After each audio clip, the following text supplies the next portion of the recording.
this is Bert, and I'm standing outside of my Star Wars room right now because I want to reveal this, well, I guess you could call it a rebound purchase I just made. So if you know about my last video where I talked about the Star Speeder 3000 by Disney, I bought that and I sold it at cost to my brother. It was a mutual breakup basically, and this is kind of like my rebound purchase, you know. And it was really actually the same price. I consider this to be my largest action figure. You know, I'm an action figure collector, and this is my biggest one, bigger than Galactus, bigger than any of those Jax toys they used to make. And so yeah, let's take a look at what it is. And here it is right here. And if you can read the sign, well, I'll show you the picture because the picture really sells it. It is the 6-foot animated Stormtrooper.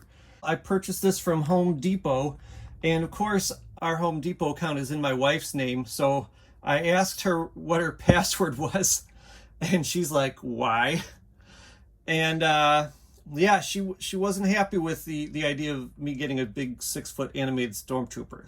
I don't know why she was kind of okay with the Star Speeder 3000, but this she did not think was cool.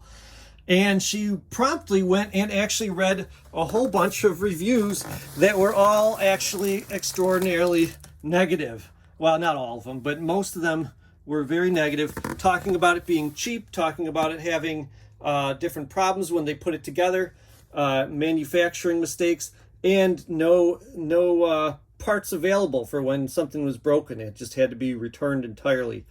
So I'm a little bit nervous about this. I've actually planned for this. I was calling it a rebound purchase, but I planned to buy this thing actually since it was first announced, and that's where he's going to go. So today we're gonna bust it open. We're gonna take a look at it, and we're gonna see, are the reviews right? Or, I mean, I imagine they were right for their own circumstances, but is it actually cool? And does it make a nice display piece? So let's find out. No Skill Customs.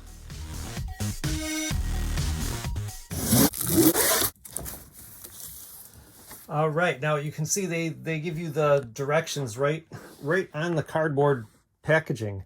And this is designed to be a Halloween or Christmas decoration. And what I was shocked to learn, now I've only ever planned on using this indoors in my Star Wars room, but I was shocked to learn that it actually is just an indoor only item. I guess I just didn't picture that many people besides me wanting to have this as a decoration inside their house rather than like out in their front yard. I live in an area where everyone gets those 12-foot skeletons and everything like that. So I thought this was just going to be like another outdoor decoration like that, but it's not. The other thing I'm going to do is take a look at that helmet and see how well it stacks up against the modern Hasbro Black Series Stormtrooper helmet. All right, so let's dive in and put this together. Now, I thought they conveniently packed it like kind of in the order that you're going to build it, but no, the very second thing you need is the wireframe base, and that is at the bottom.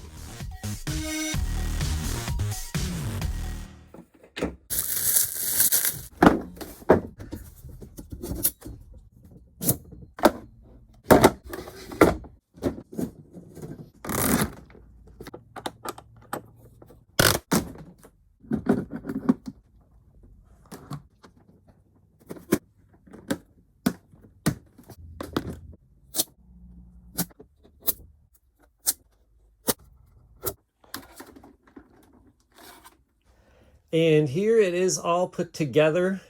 And I gotta say, my first impression is that I just think it's super cool. I just like the idea of having a big old Stormtrooper in the middle of this toy room. The blaster does not come with this decoration. And, you know, as they're trying to market it as a Christmas/Halloween item, you can kind of understand why. It doesn't move on its own except for its head either. And I'll show you that more in a little bit.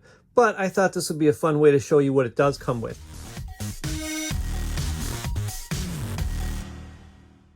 Which includes a Death Star candy bowl as the Halloween feature. And this is actually pretty much the only Halloweenish aspect to this thing. The packaging itself and the phrases that he says and the other accessories all are very Christmas centered. Here's the candy bucket up against my other two Death Stars, the Micro Machine one from way back when and the Maze Ball one.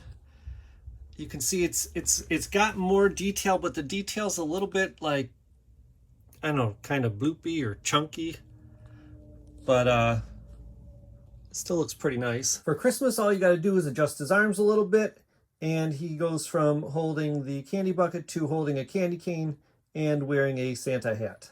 But I, of course, will be displaying mine with this blaster. Now, this is a Ruby's Stormtrooper blaster that I painted. I think I filled in the gaps because there's a lot of screw holes.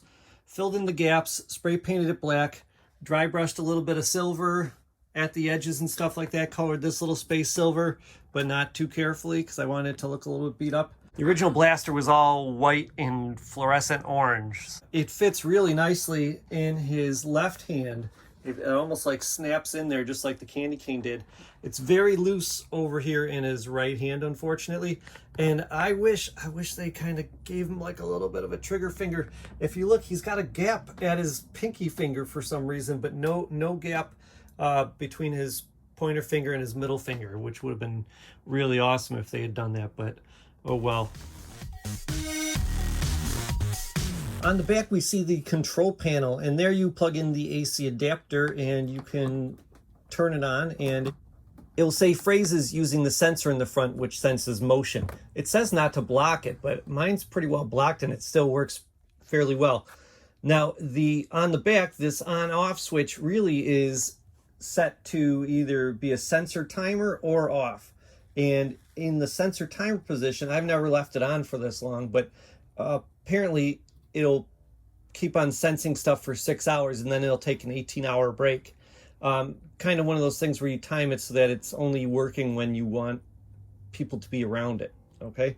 And then the off position also allows you to attach some sort of a step pad or a try me activation, but that's not included. So I don't know if that's just for like stores, they want to promote this item, they can put that in or something like that. I don't know. Now let's check out what it has to say. As I'm editing this, I realize that it sounds kind of quiet, but it is actually adjustable and can get really, really loud, like ear bleeding loud. So I just turned it down so it was a reasonable volume, not thinking about the fact that my microphone was so far away from it. This holiday celebration. Are you part of it? These are not the holiday decorations we're looking for. Move along, move along. Please, don't move! Only citizens with holiday spirit are permitted to enter. Halt, stop right there. The Empire has been looking for someone just like you to spread holiday spirit throughout the galaxy. Inform Lord Vader the holiday celebrations may begin. But I was kind of hoping that I could turn him off while he was moving his head around and everything like that, and he'd hold one of the poses. But you can see, as soon as you turn the off switch, his head swivels right back to this kind of standard pose. Please, don't move! Only citizens with... Now you can see here that they went for the Return of the Jedi style helmet, just in that the black stripe across his forehead lines up with his eyes. I mean, there's a little bit of a white gap, but pretty much it goes stripe and then his eyes there. Whereas the Black Series helmet by Hasbro, they actually put a little bit of a white gap between the black line and the eyes. And honestly, I prefer Hasbro just because I feel like the helmet looks better with that little bit of white space between the eyes and that black stripe. However, I'm super impressed by this helmet. It's assembled differently than Hasbro. It's got the screw holes at the back, but really size-wise, it's almost the exact same size as the Hasbro helmet. So, I mean, if you think about how much that Hasbro helmet cost, and it was pretty much $100 when it was first released, and then for $200 more, you get this whole entire body, plus, you know, a Santa hat and a candy cane and a Death Star candy holder. There's other minor details that are different. Like this right here is really prominent on this sculpt for whatever reason. These bars here are a little bit narrower The other major difference is where, like, I imagine in the movies, like a breathing apparatus could hypothetically connect. On the Hasbro Black Series helmet, you see there's like this screen there, whereas on this one it's just blank black. Almost looks like a volume knob to an old 80s cassette player. Again, in that case, I think it makes the Hasbro helmet a little bit better.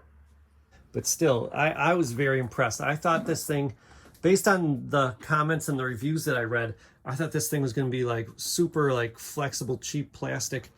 And like most of my Halloween decorations that I have are. But I think he's pretty solid. I mean, the features of swappable hands, you just unscrew the hands. There's each wrist has a little piece in the armor where you unscrew it with the hex wrench. It's the same way you actually attach and make the shoulders permanent, is by screwing that little hex screw in. But yeah, having the swappable hands is pretty cool.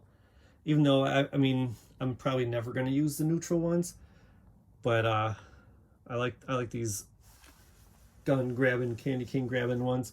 I'm also impressed by all the articulation. I mean, you saw in the stop motion video, I mean, the shoulders move up and down.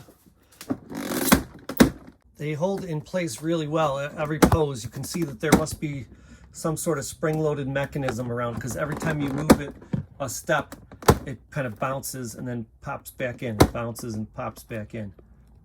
His arms go pretty far up. You can have him being arrested if you wanted to, or maybe he's relaxing. Put him sideways.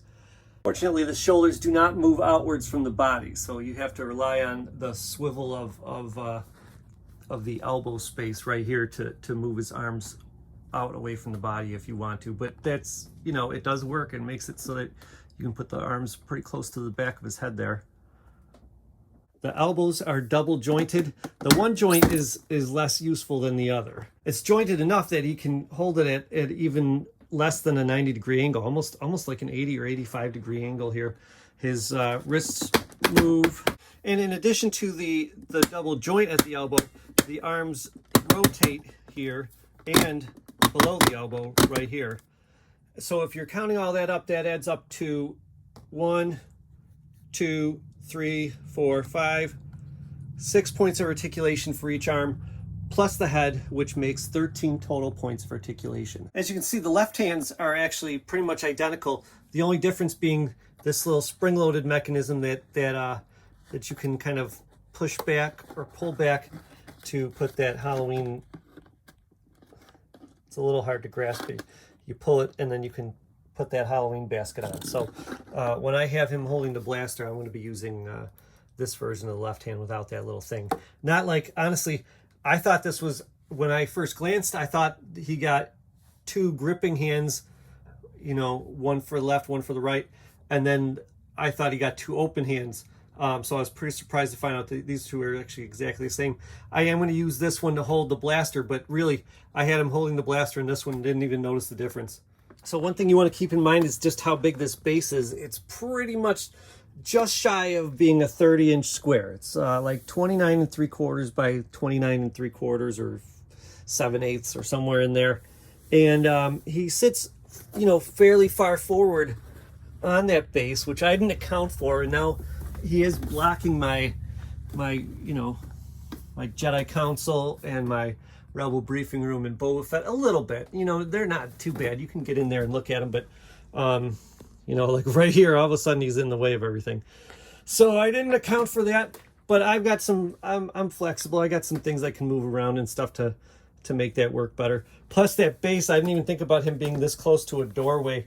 He's going to make it kind of hard to get into my everything but Star Wars room there.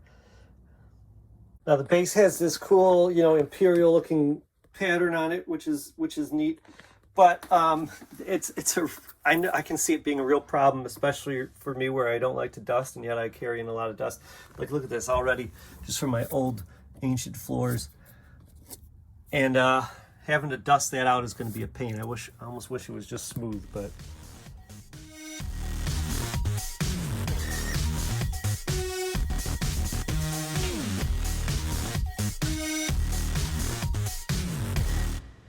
So overall, I think there's just a couple things that are kind of holding it back from looking super real. I think one thing is that the shoulders are too low. I feel like, you know, it's easy to assume that it's just the neck that's too high, and it could be a smidge shorter actually, but I think it's just going from this way down here to the shoulder. I think that step right there is what makes him look a little bit awkward and not like a real actual guy in a costume. The other piece is that this black is just much too shiny. I might have to matte it down at some point. If you look at the rubber kind of like gasket they have around the neck, that's really a good sheen that they have for it. It looks very much like what they wear in the movie. Now, just as an experiment to figure out if really what the problem is with the overall likeness is actually the length of the neck, I decided to take the helmet off and just rest it on the shoulders, because it's, you know, there's like a neck peg that it goes into, which allows it, you know, the head to move and everything like that. So I just took it off that neck peg and just kind of rested it there, which I would not do as a long-term solution, but you can see it actually looks pretty good. And then I actually said, you know what, since I have the head disconnected, let's try it out with the Black Series helmet, and that looks even better, to be honest. But so kind of maybe there's some way to tweak it or something like that so that neck peg isn't quite so long, but I think that would definitely require cutting metal and maybe would make it so that you couldn't use the electronic features anymore. Now, I actually was planning from the beginning to have this as a permanent display, but then also to turn this into a sand trooper. And so that the kind of low shoulders might not be that big a deal once I put a shoulder pauldron on his right side over here, and then a like an ammo pouch over here on his left side. And then plus having the straps in the backpack too might kind of help the illusion. Really, I just love dirtying things up, and that's what I want to do with this guy, is make him just look super beat up and worn.